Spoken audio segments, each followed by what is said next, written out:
சொல்லாத நாளில்லை சுடர்மிகு வடிவேலா,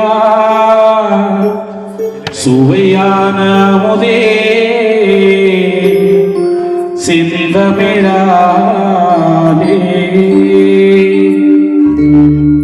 சொல்லாத நாளில்லை சுடர்மிகு வடிவேலா, உன்னை சொல்லாத நாளில்லை சுடர்மிகு வடிவேலா, சுவையான முதே செந்தமிழாலே. உன்னை சொல்லாத நாளில்லை சுடர்மிகு வடிவேலா.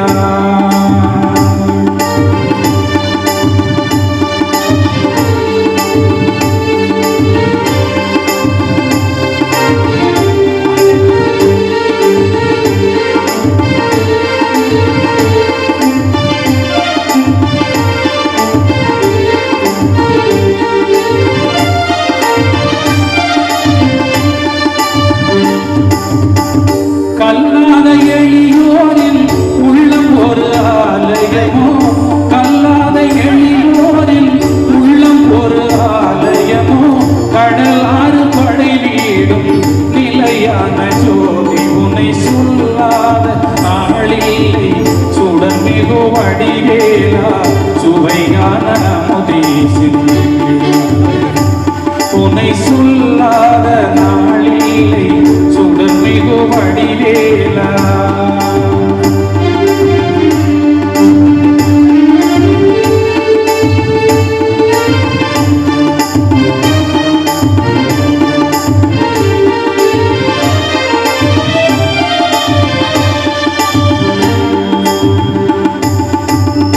இன்பமும் துன்பமும் இணைந்த என் வாழ்வில், இன்பமும் துன்பமும் இணைந்த என் வாழ்வில், இணையில்லா நின் திரு புகழினை நான் பாட, இணையில்லா நின் திரு புகழினை நான் பாட, அன்பும் அறநெறியும் அகமும் புறமும் ஆட, அன்பும் அறநெறியும் அகமும் புறமும் ஆட, அரகர சிவ சுதமால் வருகாயன அருதினம் ஒரு முறையாயினும் உன்னை சொல்லாத நாளில் சுடர்மிகு வடிவேலா, சுவையான முதே செந்தமிழாலே.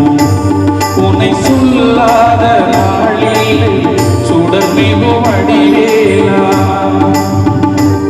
சுடர்மிகு வடிவேலா.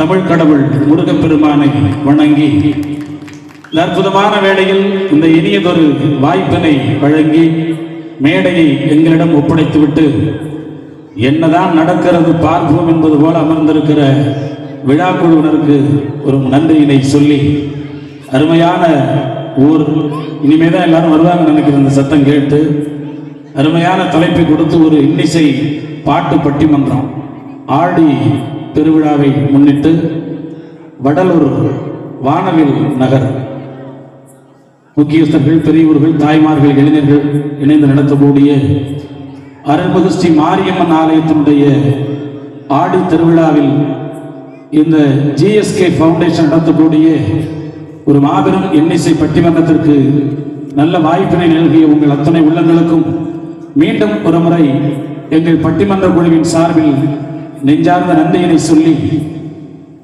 பட்டிமன்றம் 13 முறை சொல்லிட்டு இருக்கிறான். ஒரு இடத்துல கூட என்ன பட்டிமன்றம் என்ன தலைப்புன்னு சொல்லவே இல்லையே அப்படின்னு அண்ணன் அவசரப்பட்டு முறிச்சு பார்க்கிறார். சொல்லிடுவோம் தலைப்பு. எல்லாம் சண்டக்காரனை பார்க்குற மாதிரி பார்க்குறீங்க. முதல்ல ஜோரா கை தட்டுங்க, அப்பதான் தலைப்பை சொல்லுவோம். ஆமா, இன்னிசை பாட்டு பட்டிமன்றம்.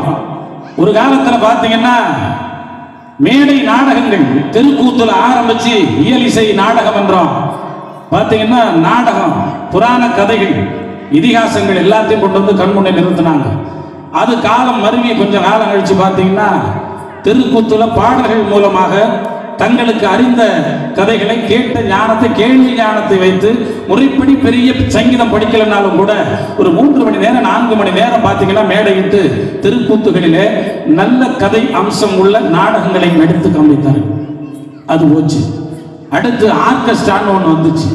எண்ணற்ற பாடல்கள், எண்ணற்ற இசையமைப்பாளர்கள் கொடுத்த பாடல்களை எல்லாம் தொகுத்து ஒரு 30 பாட்டுல ஒரு 3 மணி நேரத்தில் எதை கொடுக்க முடியுமோ கொடுத்து நம்மளை மகிழ்ச்சிப்படுத்தினாங்க. அதுக்கு பிறகு ஆடல் பாடல் சவுண்ட் மட்டும் வரும். 4 பிள்ளைங்க வந்து பார்த்தீங்கன்னா பரபரப்பா ஆடிட்டு இருக்கும். அது போச்சு. எல்லாம் போனாலும் காலம் ஓட்டத்தில் ஒவ்வொரு நிகழ்ச்சிகளும் மாறிக்கிட்டே போனாலும் கூட 50 ஆண்டுகளுக்கு முன்னதாகவும் பேசவிட்டு வேடிக்கை பார்த்து கருத்துக்களை ரசித்த மக்கள் தமிழ் மக்கள். நமக்கென்று தனி பண்பாடு கலாச்சாரம், நமக்கென்று ஒரு வாழ்வியல் முறை இருக்கிறது. ஒரு காலத்தில் இப்பெல்லாம் பார்த்தீங்கன்னா எதுக்கு ஒருத்தர் பேச விட்டு எதுக்கு உட்காந்து கேட்கறதுக்க பெரிய கொடுமையான விஷயம். ஏன்னா வந்திருக்கிறோம் 7 பேர் வந்திருக்கிறோம், 7 பேர் 7 கோணத்தில் பேசுவோம். 7 பேரையும் நீங்க ஏத்துக்கிட்டு ஆகணும் இல்லையா? அதுக்கு ஒரு நல்ல மனசு வேணும். உங்களுக்கு நீங்களே முதல்ல ஜோரா கைத்தட்டிங்க பார்ப்போம். இன்னிசை பாட்டு பட்டிமன்றம் வச்சதுக்காக. ஏன்னா ஆடல் பாடல் ஆர்கெஸ்ட்ரா கரகாட்டம் எண்ணற்ற நிகழ்ச்சிகள் இருக்கும் பொழுதும் கூட செவிகளுக்கு ஒரு நல்ல விருந்தை கொடுக்கிற நிகழ்ச்சியாக ஒரு இலக்கிய படைப்பாக ஒரு நிகழ்ச்சி நடத்தணும்னு முன் வந்தீங்க இல்லையா?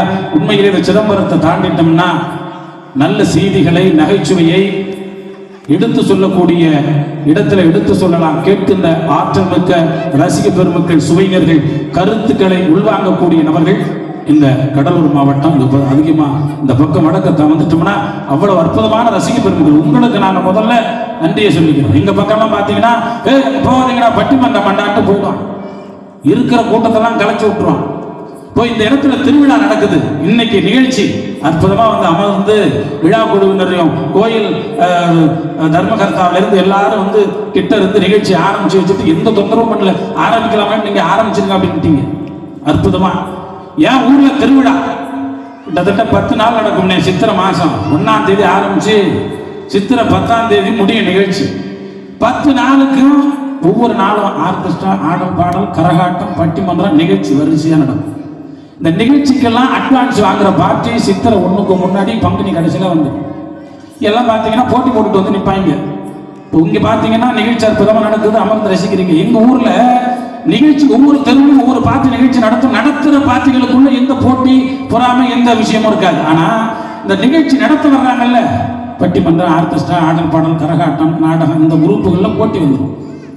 வானவில் நகரில் யார் ஜெயிக்கிறான்னு பார்ப்போம். உன் நிகழ்ச்சி பெருசா, யார் நிகழ்ச்சி ஜெயிக்கிறதா பார்ப்போம்ட்டு போட்டி வந்துடும். என் ஊரில் போட்டி வந்து போச்சு. முத நாள் 2.5 லட்சம் ரூபா கொடுத்து லட்சுமண் சுருதி ஆர்கெஸ்ட்ரா வச்சாச்சு. சென்னையிலிருந்து வந்து 6 மணி நேரம் கச்சேரி. வந்து 9 மணிக்கெல்லாம் ஆரம்பிச்சான். பார்த்தீங்கன்னா எல்லாம் சங்கீதம் படிக்கிற வித்வானை வந்து இறங்கி 2.5 லட்சம் ரூபாய்க்கு பார்த்தீங்கன்னா ஏகப்பட்ட இன்ஸ்ட்ருமெண்ட்டை இறக்கி கச்சேரி ஆரம்பிச்சாச்சு. 9 மணிக்கெல்லாம் பாட்டு ஆரம்பிச்சான் பாருங்க. ஒரு ஜீவன்தா உன் பாடல்தா போயாமல் இசைக்கின்றது, இரு கண்ணிலும் உன் ஞாபகம் உறங்காமல் இருக்கின்றது, பாசங்களும் நேசங்களும் கலைந்தாலும் கலையாது, சொந்தங்களும் பந்தங்களும் பிரிந்தாலும் பிரியாது, ஒரு ஜீவன்தா உன் பாடலா.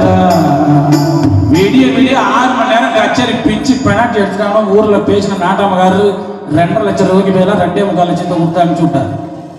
மறுநாள் நிகழ்ச்சி நடத்துது, நாடகம் நடத்துற பார்ட்டி இதை பார்த்துக்கிட்டே இருந்துச்சு. ஆகா, என்னடா விடிய விடிய சங்கீதத்தெல்லாம் பாடி பிச்சு பெனாட்டி எடுத்துட்டானோ, இதை எப்படியாவது நம்ம ஜெயிச்சாகணுமே அப்படின்ட்டு நாடகத்துல டான்ஸ் ஆடுற பிள்ளைகிட்ட சொல்லிட்டாரு நாடக அமைப்பாளர், நேற்று பாடின பாட்டை நீ மிஞ்சி பண்ணணும் போ அப்படின்ட்டாரு. இதானே நான் பார்த்துக்கிறேன். நாடகத்துல டான்ஸ் ஆடுற பிள்ளை அதே பாட்டு அடிக்கிறது பாருங்க. ஒரு ஜீவன்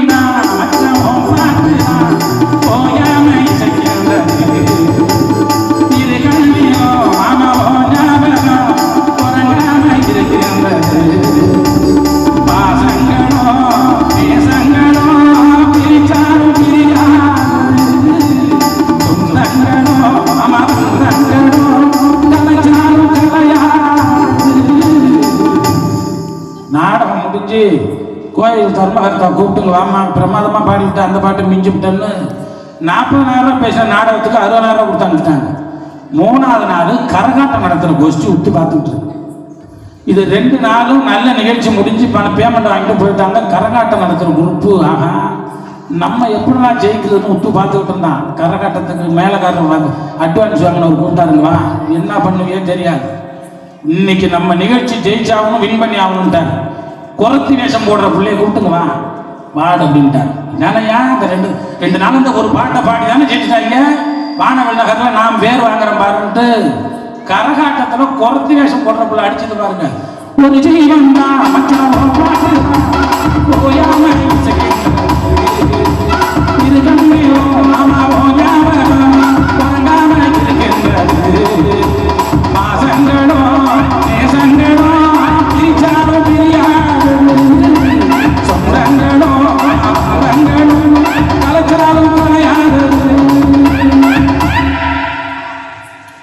மறுநாள் திருவிழா பார்க்கறதுக்கு விருந்தாளியா வந்ததுனால என் மச்சான் காலையில 60 லட்சம் தீட்டிட்டு நிற்கிறான். என்ன வெற்று என்னடான்னா ஊராயாது திருவிழா பார்க்கலான்னு கூப்பிட்டு வந்து சரி மச்சான் ஊருக்கு விருந்தாளியா வந்தேன்.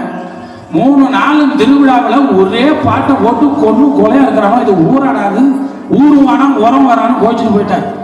ஆகா மாப்பிள்ளை கோச்சிட்டு போவாதே என் ஊருக்கு, எல்லாம் முடிஞ்சு நாளைக்கு கடைசி நாள் எங்கள் ஊரில் அறுத்து விடுறது, காப்பு அறுத்து விடுறது, நல்லா கிணா வெட்டி கறி குழம்பு சாப்பாடுலாம் போடுவோம், சாப்பிட்டு போவோம், ஒரு நாள் தங்கி இருந்துட்டு போய் அப்படின்னு.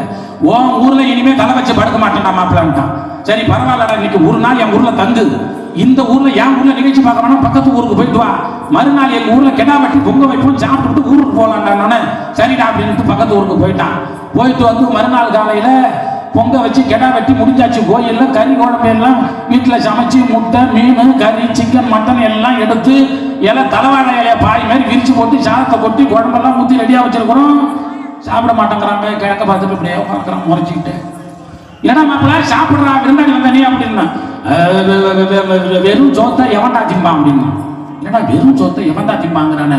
ஏன்னா நிறைய சாப்பாடு இருக்கு, குழம்பு முட்டை மீன் வறுவல் எல்லாம் இருக்கு, வெறும் சாப்பாடுங்கிறிய அப்படின்ன உடனே கீழே கவுந்துக்கிட்ட வெறும் சொத்தை எவன் தான் திங்கிறது அப்படின்னால உடனே என் மனைவி பின்னாடி ஏற்றி வந்து என் புறவில் ஒரு தட்டை தட்டினான். உனக்கு ஒன்றுமே தெரியாது பாரு, 4 கிழமை ஒரு பெராந்தி பாட்டில் வாங்கி கொடுத்தா என் தம்பிக்கு உன் குடும்பம் என்ன குட்டி செலவாக போயிடும் அப்படின்னா.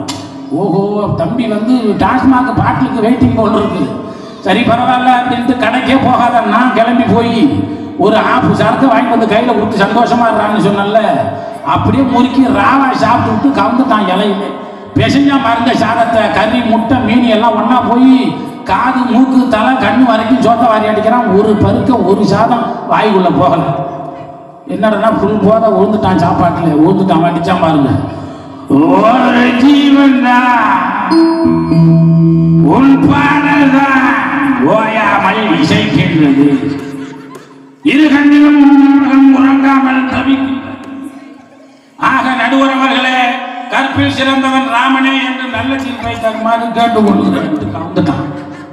இல்லை இதுல நடுவர் எங்க இருந்தெல்லாம் வந்தான்னா, என் ஊர்ல 3 நாளும் ஒரே பாட்டை போட்டு கொலை அர்த்தம் பக்கத்து ஊருக்கு போனா பாருங்க நிகழ்ச்சி பார்க்க. அங்க இது மாதிரி இன்னிசை பட்டிமன்றம் நடந்திருக்கு. என்ன மாதிரி ஒரு நடுவர் அங்க உட்காந்துட்டு இந்த பாட்டை 4 மணி நேரம் பாடி காட்டிருக்கிறான். அதோட போனவன் தான் ஊரும் வேணா உரம் வேணான்னு.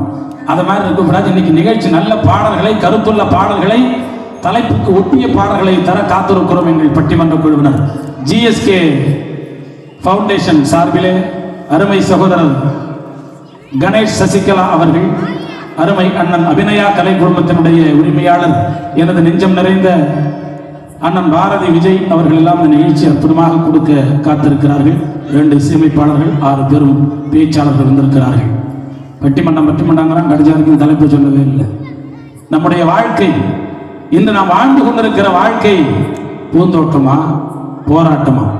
அது என்ன பூந்தோட்டம் போராட்டம் தெளிவா சொல்லு அப்படிங்கிறாரு தம்பி. அந்த பூந்தோட்டம் நம்ம திருவாரூர்ல பூந்தோட்டம் பேர்லாம் இருக்கு, அது கிடையாது. வாழ்க்கை, இன்றைய வாழ்க்கை பூந்தோட்டமா போராட்டமா? ஒண்ணும் இல்லைங்க. இன்னைக்கு நம்ம வாழ்ந்துகிட்டு இருக்கிற வாழ்க்கை மகிழ்ச்சியான வாழ்க்கையா, இது துன்பமான வாழ்க்கை? இதெல்லாம் வாழ்க்கை போராட்டமான வாழ்க்கையா பூந்தோட்டமான கொடுத்துருவோம்.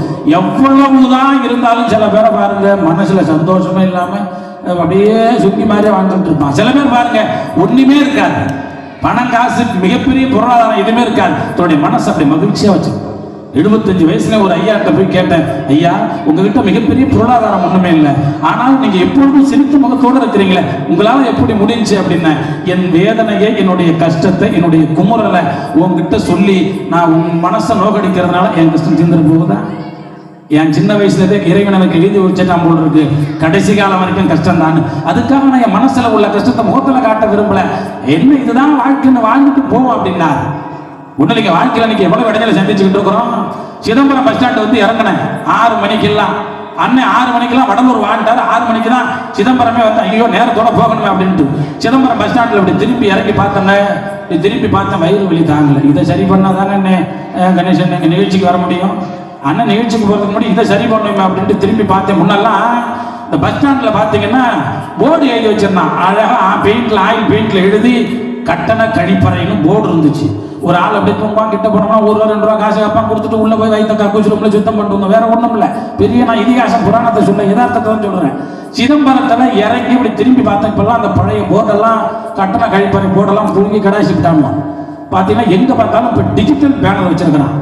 அதுல போர்டு போட்டிருந்தான் அழகா, அதிநவீன கட்டண கழிப்பறைன்னு போர்டு போட்டிருந்தான். சரி பரவாயில்ல, அதிநவீன கட்டண கழிப்பறைன்னு போர்டு போட்டுக்கிறான். இவன் காலத்துக்கு தகுந்த மாதிரி ஏதோ மிஷின் வச்சிருப்பான் போல் இருக்கு. நமக்கு வேலை வைக்காம இவனே கொண்டு போயிடாம போடுங்க. கிட்ட போய் தம்பி எவ்வளோடா அப்படின்னா ஒரு ஆள் தூக்கிட்டு இருந்தான். 10 ரூபா கொடுனா 20 ரூபா நோட்டு, பச்சை நோட்டை கொடுத்துட்டு உள்ள போனாங்க. வரிசையா 6 ரூம் இருக்கு, 6த்துக்கும் கதவை காணும். இல்ல என்னடா அதிநவீன கட்டண கழிப்பறைன்னு போர்டு போட்டிருந்தீங்க, கதவை காணுமான்ல. இல்ல ஆம்பளை செக்ஷன்ல உன்னை வந்து எவன்டா எட்டி பார்க்க போறான், போடா விடுறான்னா. சரி பரவாயில்ல, சரிதான் அவன் சொல்றது கரெக்டு தானே உள்ள போனாங்க. தேடி பிடிச்சி ஒரு பிளாஸ்டிக் கதவு ஒன்று கடந்தது. ஒரு காலால முட்டு கொடுத்துட்டு ஒரு காலால பேலன்ஸ் பண்ணி 1/2 மணி நேரம் போராட்டம் பண்ணி கடைசி கட்டமா தேடி பார்க்குறாங்க. ஒரு பக்கெட் ஒன்று கடந்தது. தண்ணியை திறந்து விடுறான். 36 ஓட்டம் திறந்துடுறாங்க போய்கிட்டு இருக்கு. இல்லை இது எப்படா அடிக்கிறது, நான் எப்படா வடலூர் போடுறதுன்ட்டு தேடி பிடிச்சி பார்க்குறேன். பக்கத்தாப்புல ஒரு புடிகோல மக்கு ஒன்று மாட்டிச்சு. எடுக்கிறோம், வெறும் புடி மட்டும் தாங்க வருது. என்னடா அதுன்னு பார்த்தா ஒரு 1/2 மணி நேரம் போராட்டத்துக்கு மத்தியில் நம்ம வெளியில போறோம். முடுங்கடா முதல்ல நம்ம வடலூருக்கு நிகழ்ச்சிக்கு போகணும்ட்டு வெளியில வர்ற நம்ம புள்ளி பாடல்கள் நிறைய மேடையில கேட்குறோம். உள்ள வெளியில வர்றாங்க. ரூம் விட்டு கக்கூசி ரூம்ல செல்போனை வச்சுக்கிட்டு பாட்டு கேட்டு உட்காந்துக்கிறாங்க. என்னடா உள்ள பாட்டு சத்தம் கேட்குதுன்னு பார்க்குறோம். ஒருத்தன் அடிக்கிறான், உள்ள பாட்டு போடுறான் பாருங்க. வருது வருது ஆவிலது விலகு வேங்கையே வெளியே வருது, வேங்கை சீரும் ஆவாவது வருது, அடவிலது விலகு வேங்கையே வெளியே வருது. என்னடா இதுக்கு போய் உள்ள பாட்டு போட்டு உட்காந்துருக்காட படுவாவிலான்ட்டு பக்கத்தாப்புல பார்க்குறேன். ஒருத்தன் போட்டான் பாருங்க, வாரா நீ வாரா போகும் இடம் வெகு தூரம் இல்லை, நீ வாரா. இதுக்கு சென்ற வாசி செப்டி டேங்க் வரைக்கும் போமா, அதுக்கு ஒரு பாட்டு போட்டு உட்காந்துருந்தான். சரி பக்கத்தாப்புல வெளியில நான் நிகழ்ச்சிக்கு போன வெளில வரங்கிறான். கடைசியா ஒருத்தன் போட்டான் பாருங்க, வந்துரு வந்துரு தானா வந்துரு வல்லண்ணா, பாட்டு படிப்பேன், உடுக்கை அடிப்பேன், சாத்தானோட கூட்டி நடப்பேன், வந்துரு வந்துரு தானா வந்துரு.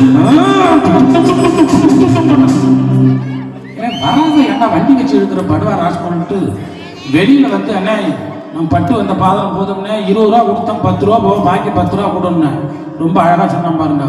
சில்லற இல்லை வேணா இன்னொரு ஒன்று விடுற கொடுத்தாங்க. ஏன்னா வடலூர் கிருஷ்ணா ஹோட்டலாக உள்ள ஊற்றி சப்பாத்தியும் போண்டாவும் வச்சுக்கிட்டு தின்னுட்டு வர்றதுக்கு இதை மாதிரி அக்கப்போர் பண்ணிட்டு இருக்கிறானோ. இதுல எங்க இருந்து நாங்க இந்த வாழ்க்கையை போராடாம நிம்மதியா வாழ்றதுன்னு போராட்டத்தை பத்தி பேசுவதற்காக 3 பெரும் பேச்சாளர் பெருமக்கள் இங்க வந்திருக்கிறாங்க. வாழ்க்கை முழுவதும் எங்களுக்கு போராட்டம் தாங்க. ஒரு காலத்துல பொருளுக்கு ஓடணும், இன்னைக்கு பாசத்துக்கு ஓடுறோம். தாய் பாசம், தந்தை கிட்ட பாசம் கிடைக்கல, பிள்ளைகிட்ட உட்காந்து தந்தை பேச நேரம் இல்லை, மனைவி கிட்ட யாரும் உட்காந்து பேசுறது இல்லை, கணவன் மனைக்குள்ள நல்ல அன்பு எங்க இருக்கு. அன்னைக்கு இந்த செல்போன், இந்த விஞ்ஞான வளர்ச்சி இதெல்லாம் இல்லாதப்ப அன்னைக்கு அழகான வாழ்க்கை வாழ்ந்தோமே, இந்த வாழ்க்கை எல்லாம் போச்சுன்னு சொல்லி மனக்குமுறலோடு இன்றைய வாழ்க்கை பூந்தோட்டம் அல்ல, போராட்டமான வாழ்க்கை தான் வாழ்ந்து கொண்டிருக்கும் என்று பேச 3 பெரும் பேச்சாளர்கள் வந்திருக்கிறார்கள். இன்றைய வாழ்க்கை போராட்டமே என்ற அணியினுடைய தலைவராக அருமை சகோதரர் ஜிஎஸ்டி பவுண்டேஷனுடைய நிறுவனர் கலை செம்மல் கணேஷ் சசிகலா அவர்கள் இந்த அணியினுடைய தலைவராக இங்கே வந்திருக்கிறார். உங்கள் கரவொலியோடு அவருக்கு வலு சேர்க்கின்ற வகையில் பிறந்தது மயிலாடுதுறை மண்ணாக இருந்தாலும் திருச்சியிலே ஆசிரியர் பணியாற்றிக் கொண்டு தமிழகம் முழுவதும் தன்னுடைய பேச்சால் பாடலால் தமிழ் மக்களை கட்டி போட்டுக் கொண்டிருக்கிற அருமையான பேச்சாளர், நல்ல பாடக்கூடிய பண்பாளர், ஆசிரியர், திருச்சியிலிருந்து வருகின்றிருக்கிற ஹரிஹரன் அவர்களை அன்போடு வரவேற்கிறோம். அவரோடு அந்த அணிக்கு துணை சேர்க்க வலு சேர்க்க வந்திருக்கிற அருமை அண்ணன் பாரதி விஜய் அவர்கள். ஏன் பாரதி விஜய்னு சொன்னோம்னா, அவர் மிகப்பெரிய ஒரு நாடக கலைஞர். அவர் எந்த வேஷம், யமதர்ம வேஷம் போட்டாலும் சரி, பாரதியார் வேஷம் போட்டாலும் சரி, தத்துருவமாக நடிப்பார். அப்படியே தத்துருவமாக இருக்கும். பாரதியார் வேஷத்தில் அவருக்கு மிகப்பெரிய விருது கிடைச்சதால அவரை நாங்கள் பாரதி விஜய்னே கூப்பிட ஆரம்பிச்சிருக்கோம். அண்ணன் அவர்கள் இந்த மண்ணை சேர்ந்தவர். சாதாரண மேடைகளிலே பேச்சாளராக வலம் வந்து கொண்டிருந்த மயிலாடுதுறை பல்சுவை கலைஞனாக இருந்த என்னை கரூர் மாநகருக்கு 10 ஆண்டுகளுக்கு முன்னதாக அழைத்து சென்று நடுவராக்கிய எனது பாசமிகு அண்ணன் அருமை சகோதரர் பாரதி விஜய் அவர்கள். இந்த பக்கம் வாங்கய்யா, இப்ப பார்த்தாலும் ஏதாவது அழுமூஞ்சி மாதிரியா வாழ்க்கையை வாழ்ந்துகிட்டு இருக்கீங்களே. ஒவ்வொரு நொடியும் வாழ்க்கையை ரசிச்சு ருசிச்சு வாழணும்யா. கிடைக்காத அறிவு பெரிய மிகப்பெரிய ஒரு பாக்கி அந்த மனித பிறவியா. அதை போய் நொந்து நூடுல்ஸ் ஆக்கிட்டு இருக்கீங்களே. ஜாலியா இருக்கணும்யா. கிடைச்சதை வச்சு வாழ்க்கையை மகிழ்ச்சியா இருக்க கத்துக்குங்க. இல்லாத நினைச்சு ஏன்யா ஏங்கி தவிக்கிறீங்க? நாங்க இல்லையா மகிழ்ச்சி அப்படின்னு சொல்லி, இந்த வாழ்க்கை ஒன்றும் கஷ்டமான வாழ்க்கை இல்லை, மகிழ்ச்சியான வாழ்க்கை தான். அந்த வாழ்க்கை பூந்தோட்டமான வாழ்க்கை தான் சொல்லி இன்றைய வாழ்க்கை பூந்தோட்டமே என்று பேசக்கூடிய அணியினுடைய தலைவியாக திருக்குவளை, நாகை மாவட்டம் திருக்குவளை கிராமம், முன்னாள் தமிழக முதல்வர் டாக்டர் கலைஞர் அவர்கள் பிறந்த மண்ணில் அவரது இல்லத்திற்கு 3வது வீட்டிலிருந்து 3வது வீடு தான் சொன்னேன். அவங்க தெருவில், கலைஞர் தெருவில் 3வது வீட்டிலிருந்து, அந்த தெருவில் இருந்து வந்திருக்கிற பிள்ளை தன்னுடைய பேச்சால், பாடலால், கருத்தாளுமையால் தமிழகம் எங்கும் வெற்றி முரசு கொட்டி வருகிற அன்பு தங்கை திருக்குவளை பிரீத்தி அவர்கள். மலேசியா, சிங்கப்பூர்களெல்லாம் சென்று நம்முடைய தமிழ் பண்பாடு கலாச்சாரத்தின் பெருமையினை எடுத்து சொன்ன அன்பு தங்கை பிரீத்தி அவர்கள் அந்த அணிக்கு தலைவராக, அந்த அணிக்கு வலு சேர்க்கின்ற வகையில் தன்னுடைய பேச்சாற்றலால், கருத்தாளுமையால் சென்ற இடத்திலெல்லாம் சிறப்பு சேர்க்கிற அன்பு சகோதரி நடனம். இதையாவது கேள்வி விட்டு அடுத்துங்க டான்ஸ் இருக்குமோன்ட்டு என்ன வந்து அவங்க கேட்கறதுக்கு மிகப்பெரிய பேச்சாளுமை கொண்ட அன்பு சகோதரியார் உமா மகேஸ்வரி அவர்கள். அவருக்கு உற்ற உறுதுணையாக இந்த வாழ்க்கை பூந்தோட்டம் தாயா, ரசிச்சு வாழ ஆரம்பிக்கணும். எதையும் ஏற்றுக்கொள்ளுகிற மனப்பக்குவம் வேணும். எப்ப பார்த்தாலும் எவ்வளவு கிடைச்சாலும் இல்லை இல்லை இல்லைன்னு சொன்னா அந்த வாழ்க்கை என்ன? எப்போ வாழ்ந்துட்டு இருந்த, எப்படியோ வாழ்ந்துட்டு இருந்த வாழ்க்கையை உருமாறி இன்னைக்கு எப்படி வந்துருச்சு? எவ்வளவு விஞ்ஞான வளர்ச்சி, எவ்வளவு வேகமா போயிட்டு இருக்கு. இந்த வாழ்க்கையை குறை சொல்றீங்களே, இந்த வாழ்க்கை பூந்தோட்டம் தான் சொல்றதுக்கு வந்திருக்கிற அன்பு தங்கை தன்னுடைய பேச்சாற்றலால், தன்னுடைய கருத்தாளுமையால் இந்த மன்றத்தை நிரம்ப வைக்க வரை இருந்திருக்கிற இலக்கியா அவர்கள். நாங்க என்னதான் பாடினாலும் பேசினாலும் ஒரு இசை கருவி இருந்தாதான், கக்கூசிரமோட பாட்டை கேட்டு தானே போறான். இன்னைக்கு இசை வாத்திய கருவி இல்லைன்னா இந்த மேடை சிறக்குமா? அன்பு தம்பி ராகுல் போற இடத்துல எல்லாம் அவருடைய வாசிப்புக்குன்னு ஒரு தனி வரவேற்பு ஜோரா கைது. எந்த பாட்டை பாடினாலும் உடனே வாசிப்பார். அதுபோல அன்பு தம்பி மணிபாரதி அவர்கள் சிறந்த கீபோர்ட் பிளேயர், நொட்டேஷன் பிளேயர் இருந்தாங்க. என்னன்னா சும்மா வாசிக்கிறதுக்கும் அதை தத்துரூபமா கத்துக்கிட்டு வாசிக்கிறதுக்கும் வித்தியாசம் இருக்கு. அதுபோல நல்லா அப்படியே கற்பனை பண்ணி பாருங்களேன். இந்த 2 இன்ஸ்ட்ருமெண்ட் இருக்கு, 6 பேச்சாளர், நடுவர் உட்காந்துருக்கிறேன், மைக் செட் இல்லை. நாங்க பேசினா எப்படி இருக்கும் கற்பனை பண்ணி பாருங்க. ஒருத்தர் கேட்க முடியாது. அருமையாக நாங்கள் பாடுகின்ற, பேசுகின்ற, நாங்கள் சொல்லுகின்ற செய்திகளை உங்கள் செவிகளுக்கு விருந்தாக கொண்டு வந்து சேர்க்கிற அருமையான ஆடியோ. தொடர்ந்து நாங்கள் இந்த பக்கம் நிகழ்ச்சிக்கு வந்தாலே இந்த ஆடியோ வந்துருச்சுன்னா எங்களுக்கு மகிழ்ச்சியா இருக்கும். சிரமம் இல்லாம லட்சுமி ஆடியோஸ் உரிமையாளருக்கும், அந்த நிறுவனத்தாருக்கும், ஆபரேட்டர்களுக்கும் கோடி புண்ணியம். ஒரு ஊர்ல மைக்கில் பேசிக்கிட்டு இருந்தேன். மைக்கில் எடுத்து முனையிலே ஹலோ அப்படின்னு அந்த மைக்கு ஹலோ அப்படின்னு, இதனடா வித்தியாசமா இருக்கு, காக்கா கத்துற மாதிரி இருக்கு அப்படின்ட்டு மைக் செட்டுக்காரரை கூப்பிட்டு அண்ணே அப்படின்னா சவுண்ட் வை அப்படின்னா அவர் உடனே இடுக்கிற அப்படியே கையை விட்டுட்டு தம்பி அப்படின்னா சரி பரவாயில்ல அண்ணன் வச்சுட்டாரு போல் இருக்கு அப்படின்ட்டு ஹலோ அப்படின்னால ஹலோ அப்படின்னு இருந்தது கீழே போயிடுச்சு. என்னடா அது போயிட்டு இருக்கட்ட அண்ணா அப்படின்னா அவர் உடனே திரும்ப ஒரு 1 minute அப்படின்ட்டு திரும்ப எடுத்து இப்படி கட்டு நோண்டி சொல்லிட்டு சரி நல்லா வச்சுட்டாரு போட்டு பேசினார். ஹலோ நல்லா ஹலோ அப்படி சுத்தமாக போயிடுச்சு. அண்ணே என்னண்ணே அப்படி நல்லா உள்ள இருந்து ஒரு ½ பாட்டில் இதுக்கு மேலே ஏற்றுறது என்னடா இருக்கு அப்படின்ட்டார். ஏற்றுனேன்னு நான் சொன்னது சவுண்டை ஒரு வச்சிருந்த ஆஃப் எடுத்து சிட்டிங்காக சாப்பிட்டுட்டு கடைசியாக சவுண்டை வைக்கல. அது மாதிரி இல்லாமல் நல்ல எங்களுக்கு நல்ல சவுண்டை வச்சு அற்புதமாக ரசிக்கக்கூடிய அளவுக்கு இந்த லட்சுமி ஆடியோஸ் நிறுவனத்தார்கள் வந்திருக்கிறாங்க. புராண கதைகள் நாடகத்தில் முன்னெல்லாம் பார்த்தீங்கன்னா ஹரிச்சந்திர மயான கண்டம், வள்ளி திருமணம், சத்தியவான் சாவித்திரி போன்ற நாடகங்களை எல்லாம் தெருக்கூத்து நாடகம் மேடை போட்டு அற்புதமாக சொன்னாங்கன்னு சொன்னோம். ஒரு காலத்தில் புராண நாடகம் வந்துச்சு. ஹரிச்சந்திர மயான காண்டம்னு ஒரு நாடகம். ஒரு பொய் சொல்லக்கூடாது என்பதற்காக சத்தியவான் ஹரிச்சந்திரன் ஒரு பொய் சொல்லக்கூடாது என்பதற்காக தான் விட்ட சத்தியத்திலிருந்து மீறாமல் நாடு நகரத்தையும் தன் மனைவி பிள்ளைகள் அனைத்தையும் இழந்து கடைசியிலே நிற்கதியா நடுரோட்டில் பிணம் சுடும் சுடுகாட்டில் நின்னாங்கிறது அந்த புராணம் கதை சொல்லும். 2:30 மணிக்கு ஹரிச்சந்திரன் வந்து நிற்பார் திருவிழாவில் நாடகத்தில் வந்து அப்படி நின்றுட்டு 33 கோடி தேவர்கள் 48,000 ரிஷிமார்கள் வாழ மாளிகை கூட கோபுரம் என்று வாழ்ந்த வாழ்க்கை எங்கே? தாராவதி வந்தோர்க்கின்றார் இல்லை என்று சொல்லாமல் வாரி வாரி கொடுத்தேன் அதற்காகவா இந்த நிலை? இறைவா, அன்று காசிமா நகரத்திலே மனைவி மக்களுடைய பிள்ளையோடு வாழ வாழ்க்கை வாழ்ந்தேனே, அன்றைக்கு அமைச்சரவையில் இருந்து சத்திய கீர்த்தி நண்பனை இழந்தேன், நாடு நகரத்தை இழந்தேன், வந்தோர்க்கெல்லாம் இல்லை என்று சொல்லாமல் வாரி வாரி கொடுத்தேனே இறைவா, அதற்காகவா இந்த நிலை? கடைசியிலே ஒரு பொய் சொல்லக்கூடாது என்பதற்காக இந்த சத்தியவான் வாழ்ந்த வாழ்க்கை எங்கே? இறைவா, நாள் வருமா, அந்த நாள் வருமா இறைவா, நாடு நகரத்தை இழந்து மனைவி மக்களை இழந்து கடைசிகளை பிணம் சுடும் சுடுகாட்டிலே கார்பணம் முழத்தொன்றுக்கு கூட வழியில்லாத பக்கச்சமான இருக்கிறது. இறைவா, ஒரு சான் இடத்துக்குள்ளே உள்ளங்கையே அகலத்திலே படுத்திருந்து 10 மாசம் பயணமெனும் தூக்கத்தில் உல்லாசமான வீடு ஒரு மனிதன் வாழும் கூடு. இறைவா, அப்படியே கதறிட்டு நிப்பார் ஹரிச்சந்திரன். எங்க அம்மா 650 ரூபா வரியை கொடுத்துட்டு வாசல ஐயோ படுவாய் பயம் ஒரு பொய்யை சொல்லியிருக்க கூடாது, அந்த பொய் சொல்லக்கூடாதுன்னு கடைசியா போன சொல்ற சுடுகாட்டில் போய் நிற்கிறான் பார்த்தியா?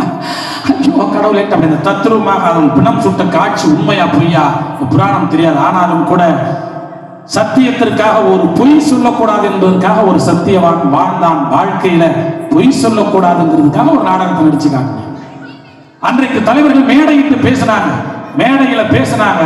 எதுக்கு அமர்ந்து அப்படி அற்புதமா கேட்டு ஒரு தலைவர் பேசினார் ஒரு காலத்துல, பேசித்தாராக வேண்டும், பேசியே தீர வேண்டும். காரணம், என் மக்களுக்கு ஏன் வறுமையில் இருக்கிறோம் என்பது தெரியவில்லை. காரணம், அவர்கள் அறியாமையில் இருக்கிறார்கள். என் மக்களின் அறியாமை தீரும் வரை பேசுவேன், பட்டி தொட்டி எங்கும் பேசுவேன், பேசித்தான் தீருவேன். பேரறிஞர் அண்ணா பேசினார் 50 வருஷத்துக்கு முன்னாடி. மக்கள்கிட்ட பேசி நிர்வாகத்தினர் வந்திருக்கின்ற பட்டிமன்ற குழுவினருக்கு சிறப்பு செய்கிறார்கள். சிறப்பு செய்கிற நிகழ்ச்சி முடிவடைந்தவுடன் நிகழ்ச்சி தொடரும். ஆலய நிர்வாகத்தின் சார்பாக நடுவர் அவர்களுக்கு மரியாதை செலுத்தப்படுகிறது.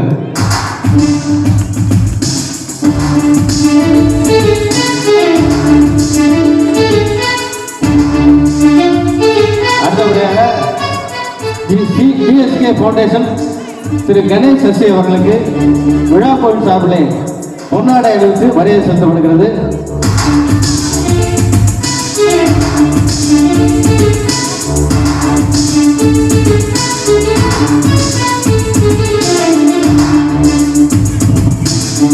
தொடர்ந்து அபிநயா கலை குழுமத்தினுடைய தலைவர் ஜிஎஸ்கே ஃபவுண்டேஷனுடைய நிறுவனர் நான் சசிகலா, கணேஷ் சசிகலா அவர்களுக்கு சிறப்பு செய்யப்படுகிறது. தொடர்ந்து அபிநயா கலை குழுமத்தினுடைய தலைவர், என்னுடைய குருநாதர், அருமை நாடக கலைஞர், பன்முக கலைஞர் அண்ணன் வடலூர் பாரதி விஜய் அவர்களுக்கு சிறப்பு செய்யப்படுகிறது.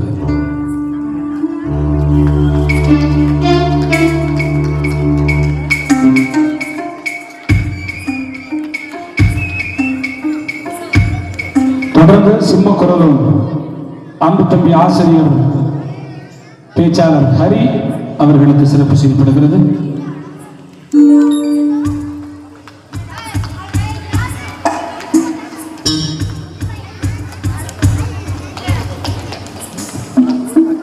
தொடர்ந்து சிறப்பு பேச்சாளராக வருகின்றிருக்கிற அன்பு சகோதரியார் உமா மகேஸ்வரி அவர்களுக்கு சிறப்பு செய்யப்படுகிறது.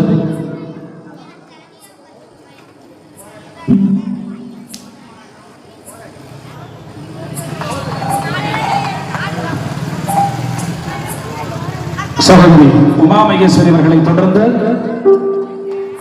அன்பு தங்கை இலக்கியா அவர்களுக்கு சிறப்பு செய்யப்படுகிறது.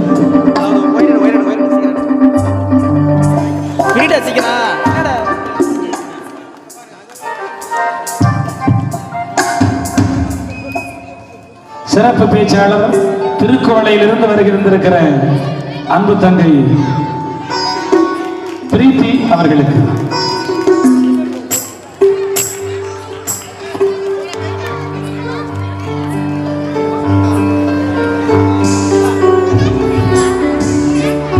தொடர்ந்து கீபோர்ட் பிளேயர் அன்பு தம்பி மணிபாரதி, கீபோர்ட் பிளேயர் மணிபாரதி அவர்களை தொடர்ந்து ரிதம் பேட் பிளேயர் ராகுல்,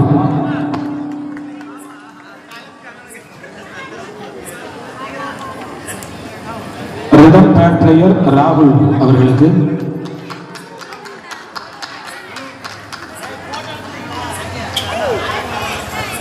தொடர்ந்து லக்ஷ்மி ஆடியோஸ் உரிமையாளர்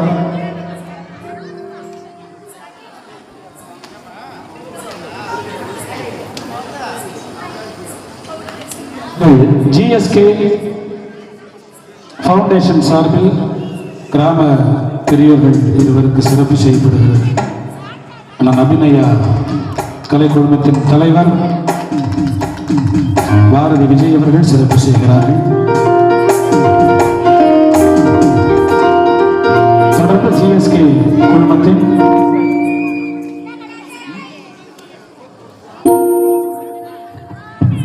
ஜிஎஸ்கே குழுமத்தின் நிறுவனர் அருமை சகோதரர் கணேஷ் சசிகலா அவர்கள்,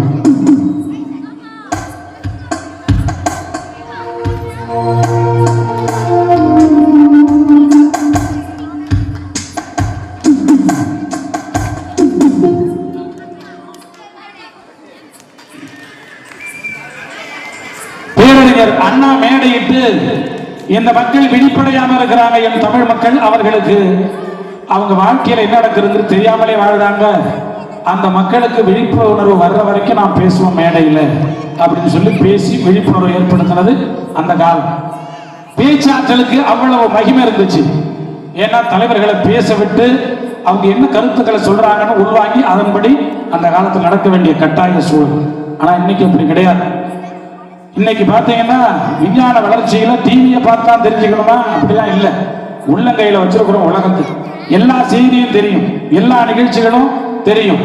ஆனாலும் கூட எதிரே ஒரு 6 பேரை உட்கார வச்சு பேச்சை கேட்கணுங்கிற விருப்பம் உங்கள்கிட்ட வந்திருக்குல்ல, அதுக்கு மீண்டும் ஒரு முறை நாங்க உங்களுக்கு வணக்கத்தை தெரிவிச்சுக்கிறோம்.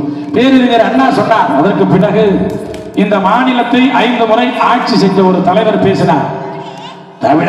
தமிழர்களே நீங்கள் என்னை கடலில் தூக்கி போட்டாலும் கட்டுமரமாகத்தான் விடப்பேன், கவிழ்த்து விட மாட்டேன். அதில் ஏறி நீங்கள் பயணம் செய்யலாம். இந்த பேச்சை கேட்டு பேச்சாற்றலுக்கு கைத்தட்டி ஒரு 5 முறை இந்த மாநிலத்தை அவற்றை ஆட்சி பண்ணுங்க ஐயான்னு கொடுத்தோம். அடுத்து இந்த மாநிலத்தை 6 முறை ஆட்சி செஞ்சாங்க அம்மா. எனது ஆட்சி காலத்தில் நான் தீட்டிய எண்ணற்ற திட்டங்களால் இன்றளவு உங்கள் இல்லத்தில் வாழ்ந்து கொண்டிருக்கிறேன்.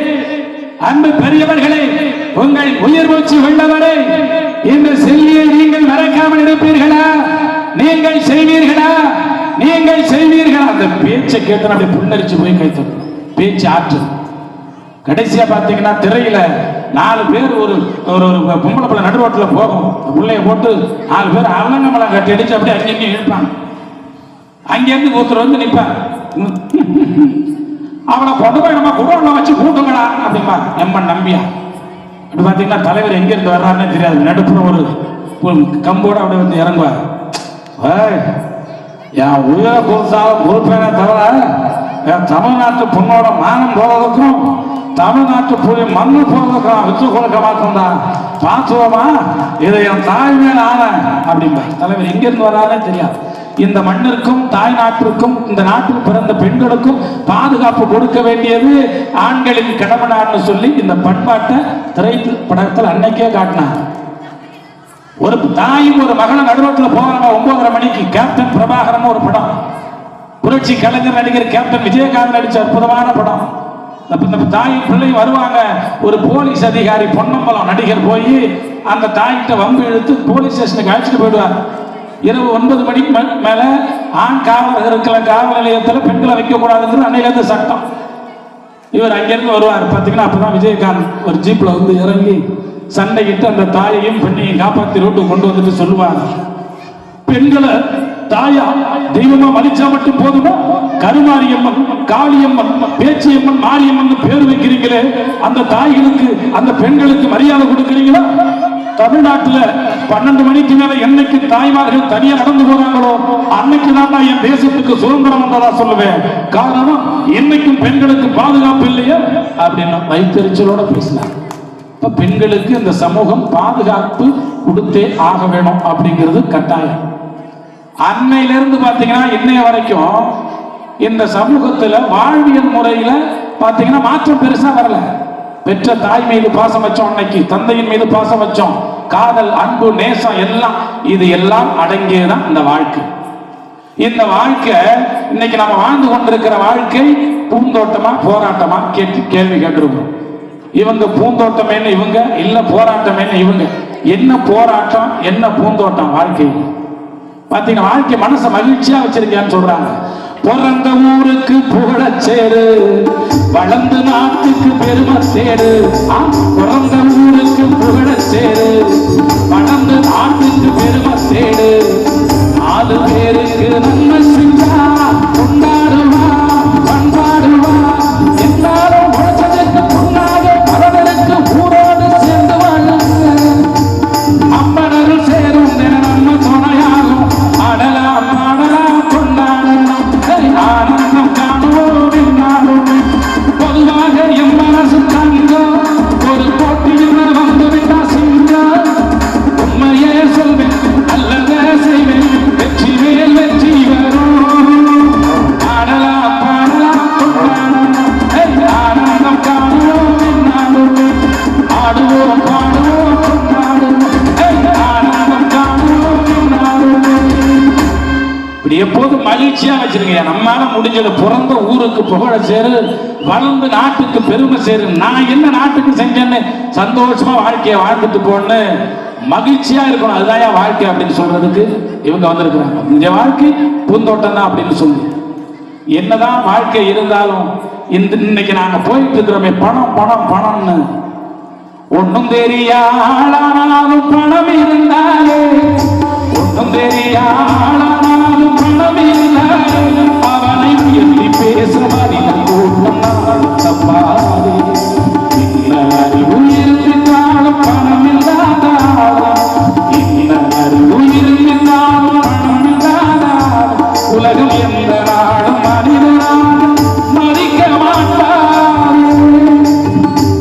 பணம் மந்தியிலே குணமுடுப்பையிலே இதை பார்த்து அறிந்து நடக்காதவன் மனிதனிலே, பிழைக்கும் மனிதனிலே.